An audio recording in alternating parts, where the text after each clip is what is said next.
الحمدللہ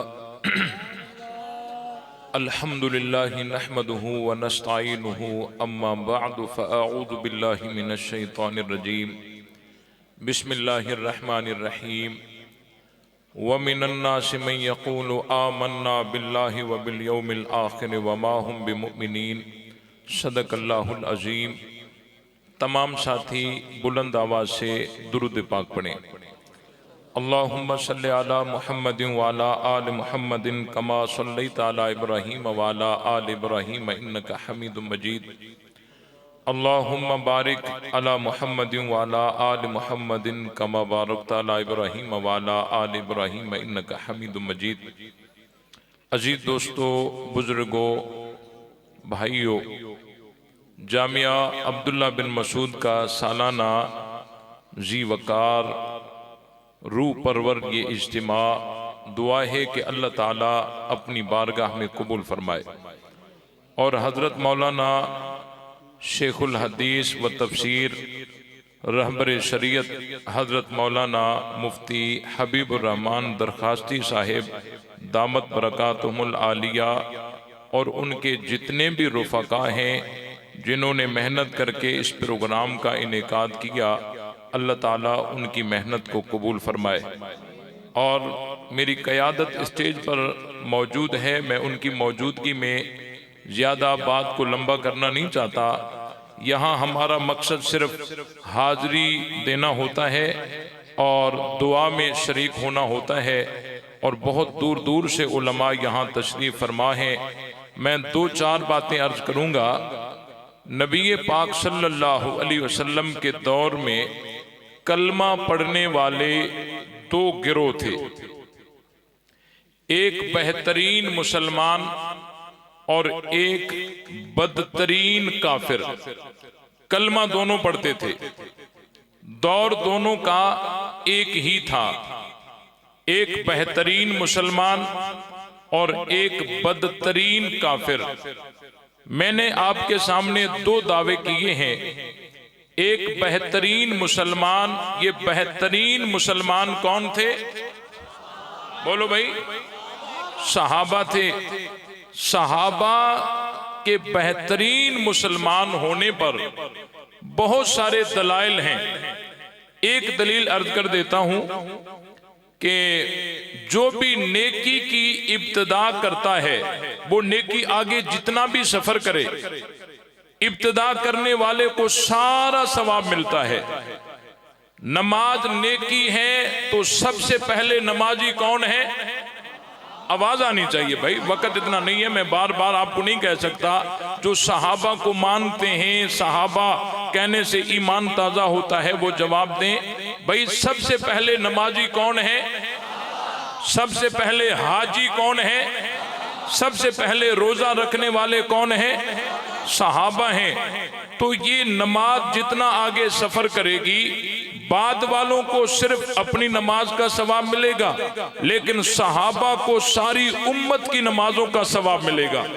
بعد والوں کو صرف اپنے روزے کا ثواب ملے گا، صحابہ کو ساری امت کے روزوں کا ثواب ملے گا۔ بعد والوں کو صرف اپنے حج کا ثواب ملے گا اور صحابہ کو پوری امت کے حج کا ثواب ملے گا۔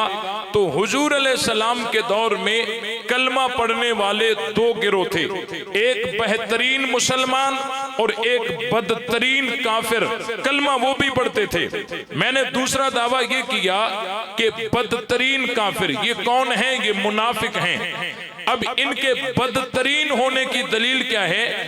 جنت میں یہ ہوتا ہے کہ جو افضل ہوتا ہے وہ اوپر ہوتا ہے، یہ اس سے افضل، یہ اس سے اوپر، یہ اس سے افضل، یہ اس سے اوپر، جو سب سے افضل وہ سب سے اوپر۔ اور جو جہنم کا سلسلہ ہے، جو جتنا گندا ہوتا ہے اتنا نیچے ہوتا ہے، یہ اس سے گندا، یہ اس سے نیچے، وہ اس سے نیچے، وہ اس سے نیچے، جو سب سے گندا وہ سب سے نیچے۔ تو اللہ کے قرآن نے بتایا ان المنافقین فی الدرک الاسفل من النار، کہ منافق جو ہوں گے وہ جہنم کے نچلے طبقے میں ہوں گے۔ تو نبی کے دور میں کلمہ پڑھنے والے دو گروہ تھے، ایک بہترین مسلمان اور ایک بدترین کافر۔ دور دونوں کا ایک ہی ہے، کلمہ دونوں پڑھتے تھے۔ قالوا نشہد انک لرسول اللہ، وہ حضور علیہ السلام کے سامنے بیٹھ کر گواہی دے رہے ہیں کہ ہم گواہی دیتے ہیں کہ آپ اللہ کے رسول ہیں۔ تو نبی کے سامنے بیٹھ کر جو کہتے ہیں انک لرسول اللہ، آپ اللہ کے رسول ہیں، اس کا مطلب یہ ہے کہ وہ کلمہ حضور کے سامنے پڑھتے ہیں اور کلمہ بھی اصلی پڑھتے ہیں، کوئی نقلی کلمہ نہیں پڑھتے، کلمہ بھی اصلی پڑھتے ہیں، نبی کے سامنے پڑھتے ہیں۔ اللہ تعالیٰ نے فرمایا واللہ یعلم انک لرسول، اللہ جانتا ہے کہ آپ اللہ کے رسول ہیں۔ واللہ یشہد ان المنافقین لکاذبون، لیکن رب گواہی دیتا ہے یہ منافق جھوٹے ہیں۔ اب یہ نبی کے سامنے کلمہ پڑھتے ہیں، بات سچی کرتے ہیں جھوٹے، یہ کہتے ہیں آپ اللہ کے رسول ہیں، یہ بات سچی ہے لیکن یہ کرنے والے جھوٹے ہیں۔ کیوں جھوٹے ہیں؟ یقولون بألسنتہم ما لیس فی قلوبہم، زبان سے تو کہتے ہیں دل میں بات نہیں ہوتی۔ یقولون بأفواہہم ما لیس فی قلوبہم، منہ سے تو کہتے ہیں دل میں بات نہیں ہوتی۔ نبی کے دور میں کلمہ پڑھنے والے دو گروہ ہیں، ایک بہترین مسلمان، ایک بدترین کافر ہیں۔ اللہ کے قرآن نے دونوں کی علامتیں جدا جدا بتا دی ہیں۔ ایک کے لیے بتایا یقولون بألسنتہم ما لیس فی قلوبہم، ان کی زبان الگ ہے، دل الگ ہے، اور کچھ وہ ہیں جن کے بارے میں اللہ نے بتایا اولئک کتب فی قلوبہم الایمان، یہ تو وہ ہیں جن کے دلوں پر اللہ نے ایمان کو لکھ دیا ہے۔ اللہ تعالیٰ نے ان کا تعارف کروایا وَأَلْزَمَهُمْ كَلِمَةَ التَّقْوَى وَكَانُوا أَحَقَّ بِهَا وَأَهْلَهَا، وہ تو وہ ہیں جن کا ظاہر جدا ہے، باطن جدا ہے، لیکن یہ وہ ہیں جن کو اللہ نے تقوی لازم کر دیا ہے۔ جس طرح سورج کو دن لازم ہے، جس طرح آگ کو تپش لازم ہے، جس طرح برف کو ٹھنڈک لازم ہے، اسی طرح صحابہ کو تقوی لازم ہے۔ نہیں ہو سکتا کہ سورج ہو اور دن نہ ہو، نہیں ہو سکتا کہ آگ ہو اور تپش نہ ہو، نہیں ہو سکتا کہ برف ہو اور ٹھنڈک نہ ہو، نہیں ہو سکتا کہ صحابہ ہو اور متقی نہ ہو۔ جو صحابہ ہوگا، صحابہ ہوں گے، متقی ہوں گے۔ اللہ نے تعارف ان کا الگ کروایا، ان کا الگ کروایا، ان کے لیے بتایا انہم لکاذبون، یہ جھوٹے ہیں، ان کے لیے بتایا اولئک ہم الصادقون، یہ سچے ہیں، یہ کھوٹے ہیں، یہ کھرے ہیں، یہ جھوٹے ہیں، یہ سچے ہیں، یہ منافق ہیں، یہ مومن ہیں، یہ غدار ہیں، یہ حضور کے یار ہیں۔ نبی کے دور میں کلمہ پڑھنے والے دو گروہ ہیں، اللہ تعالیٰ نے دونوں کا تعارف کروایا ہے۔ کلمہ نبی کے آگے پڑھتے ہیں اور اللہ کہتا ہے یہ جھوٹے ہیں۔ آپ پریشان نہ ہوں کہ جی کلمہ گو کو کافر نہیں کہنا چاہیے، یہ بات غلط ہے۔ حضور کے سامنے بیٹھ کر کلمہ پڑھے، اور حضور کے سامنے بیٹھ کر کلمہ پڑھنے والے بھی سب مومن نہیں تھے، اور جو مومن نہیں تھے وہ کلمہ بھی اصلی پڑھتے تھے۔ آج 15ویں صدی میں کوئی جعلی کلمہ پڑھے اور کہے میں کلمہ گو ہوں، مجھے کافر نہ کہا جائے۔ اور یہ بات بھی سمجھنے کی ہے، محدثین جب روایت میں راوی ہوتے ہیں، راویوں کی توثیق کرتے ہیں، تصدیق کرتے ہیں، تعدیل کرتے ہیں۔ مجھے بتاؤ یہ راوی کی تصدیق کرتے ہیں کہ یہ سچا ہے، اس کو سچا بناتے ہیں یا بتاتے ہیں؟ محدثین جب کسی راوی کی تصدیق کرتے ہیں تو اس کو سچا بناتے ہیں یا بتاتے ہیں؟ بتاتے ہیں، بناتے نہیں ہیں۔ جب تعدیل کرتے ہیں اس کو عادل بتاتے ہیں، بناتے نہیں ہیں۔ جب توثیق کرتے ہیں اس کو ثقہ بتاتے ہیں، بتانا بناتے نہیں ہیں۔ جس طرح تصدیق کرنا یہ سچا بنانا نہیں بتانا ہے، تعدیل کرنا یہ عادل بنانا نہیں بتانا ہے، توثیق کرنا یہ ثقہ بنانا نہیں بتانا ہے، تو تکفیر کرنا یہ کافر بنانا نہیں بتانا ہے۔ یہ کافر بنانا نہیں بلکہ بتانا ہے۔ نبی کے دور میں کلمہ پڑھنے والے دو گروہ تھے، ایک بہترین مسلمان، ایک بدترین کافر۔ کلمہ دونوں پڑھتے تھے اور نمازیں بھی دونوں پڑھتے تھے۔ وَإِذَا قَامُوا إِلَى الصَّلَاةِ قَامُوا كُسَالَىٰ، سستی سے ہی صحیح نبی کے پیچھے نماز بھی پڑھتے تھے۔ وَلَا يَأْتُونَ الصَّلَاةَ إِلَّا وَهُمْ كُسَالَىٰ، نبی کے پیچھے نماز بھی پڑھتے تھے، چندہ بھی دیتے تھے۔ وَلَا يُنْفِقُونَ إِلَّا وَهُمْ كَارِهُونَ، نہ چاہتے ہوئے ہی صحیح چندہ بھی دیتے تھے، کلمہ بھی پڑھتے تھے، نماز بھی پڑھتے تھے اور جی ذکر بھی کرتے تھے۔ وَلَا يَذْكُرُونَ اللَّهَ إِلَّا قَلِيلًا، تھوڑا ہی صحیح ذکر بھی کرتے تھے۔ نبی کے دور میں کلمہ پڑھنے والے دو گروہ تھے، ایک بہترین مسلمان، ایک بدترین کافر۔ کلمہ دونوں پڑھتے تھے، نمازیں دونوں پڑھتے تھے، چندہ دونوں دیتے تھے، ذکر دونوں کرتے تھے۔ نبی کی محفل میں دونوں بیٹھتے تھے، ایک کھوٹے تھے، ایک کھرے تھے، ایک جھوٹے تھے، ایک سچے تھے، ایک منافق تھے، ایک مومن تھے، ایک غدار تھے، ایک حضور کے یار تھے۔ نبی کے دور میں کلمہ پڑھنے والے دو گروہ تھے اور دونوں نے مدینے میں مسجدیں بنائی۔ انہوں نے بھی مسجد بنائی، انہوں نے بھی مسجد بنائی۔ کلمہ گو تھے، یہ ابو جہل والے نہیں تھے، یہ کلمہ گو تھے۔ قرآن کہتا ہے وَيَحْلِفُونَ بِاللَّهِ إِنَّهُمْ لَمِنْكُمْ، یہ قسمیں کھا کر حضور سے کہتے تھے ہم آپ کی جماعت کے ہیں۔ اللہ نے فرمایا وَمَا هُمْ مِنْكُمْ، یہ آپ میں سے نہیں ہیں جو قسمیں کھا کر حضور کی جماعت کا اپنے کو ظاہر کرتے تھے۔ کیا یہ ابو جہل والے تھے؟ نہیں، یہ کلمہ گو تھے۔ نبی کے دور میں کلمہ پڑھنے والے دو گروہ تھے، ایک بہترین مسلمان اور ایک بدترین کافر۔ مسجدیں دونوں نے بنائی، انہوں نے بھی مسجد بنائی، انہوں نے بھی مسجد بنائی۔ یہ مسجد بنا کر حضور کو دعوت دینے آئے کہ حضور ہماری مسجد میں آئیں، نماز بھی پڑھائیں، افتتاح بھی کریں۔ اب جو نبی کو نماز کی دعوت دے رہے ہیں کیا یہ ابو جہل والے تھے؟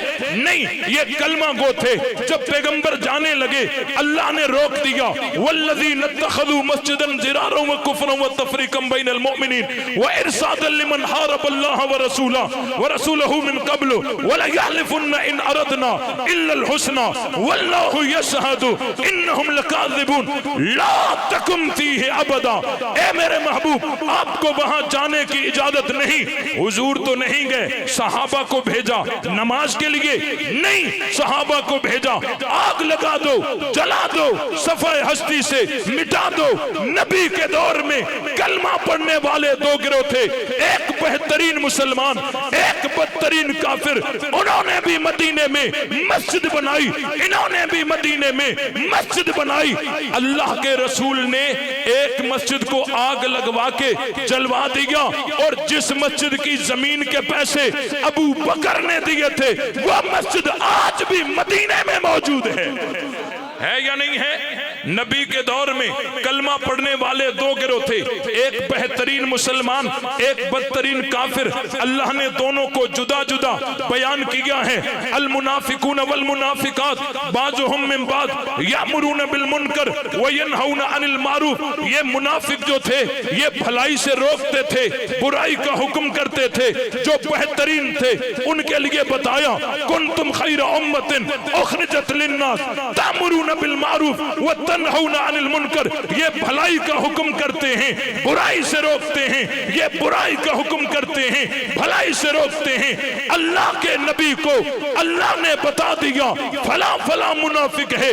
اللہ کے نبی نے نام لے لے کر ان کو اپنی محفل سے اٹھا دیا تھا، یا فلاں بن فلاں فاخرج فإنک منافقان۔ کچھ تو وہ تھے جن کو حضور کی بیٹھک سے اٹھایا جا رہا ہے اور کوئی تو وہ ہیں جن کے کندھوں کو نبی کی بیٹھک بنایا جا رہا ہے۔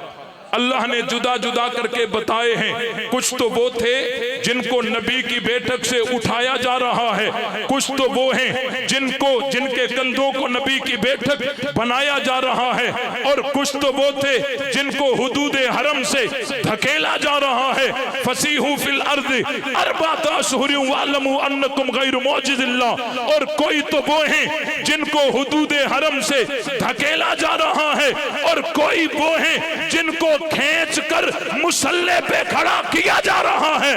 مرو ابا بکر فلیصلی بالناس. مومن جدا ہیں، منافق جدا ہیں. کوئی تو وہ ہیں جن کی قبر پر بھی کھڑے ہونے سے روکا جا رہا ہے، وَلَا تَقُمْ عَلَىٰ قَبْرِ. اور کوئی تو وہ ہیں جن کو قیامت تک حضور کے ساتھ سلایا جا رہا ہے. کھوٹے الگ ہیں، کھرے الگ ہیں، جھوٹے الگ ہیں، اور جی سچے الگ ہیں. انشاءاللہ ہم صحابہ اہل بیت کی عزت و عظمت کو عام کرتے رہیں گے، ان کی محبت کو بیان کرتے رہیں گے. تمام ساتھی قیادت کے ہاتھ میں ہاتھ ملا کر، کندھے سے کندھا ملا کر مشن ناموس صحابہ کے تحفظ والے مشن کو عام کر کے صحابہ کی صدائیں ملک اور چوراہوں پہ اعلان کرو گے کہ نبی سے کلمہ سیکھنے والے کون؟ سارے نہیں ماننے والے. بھئی ہم جب صحابہ کا نام لیتے ہیں ہمارا ایمان تازہ ہوتا ہے. نبی سے کلمہ سیکھنے والے کون؟ نبی سے اذان سیکھنے والے کون؟ نبی سے قرآن سیکھنے والے کون؟ نبی بدر میں تو ساتھ کون؟ نبی احد میں تو ساتھ کون؟ نبی حنین میں تو ساتھ کون؟ لے شوق سے نام صحابہ کا، کر چرچا عام صحابہ کا. گر طلب ہے تجھ کو جنت کی تو پلہ تھام صحابہ کا. حق بات پر کٹتی ہے تو کٹ جائے زباں میری، اظہار تو کر دے گا جو ٹپکے گا لہو میرا. فنا فی اللہ کی تہ میں بقا کا راز مضمر ہے، جسے مرنا نہیں آتا اسے جینا.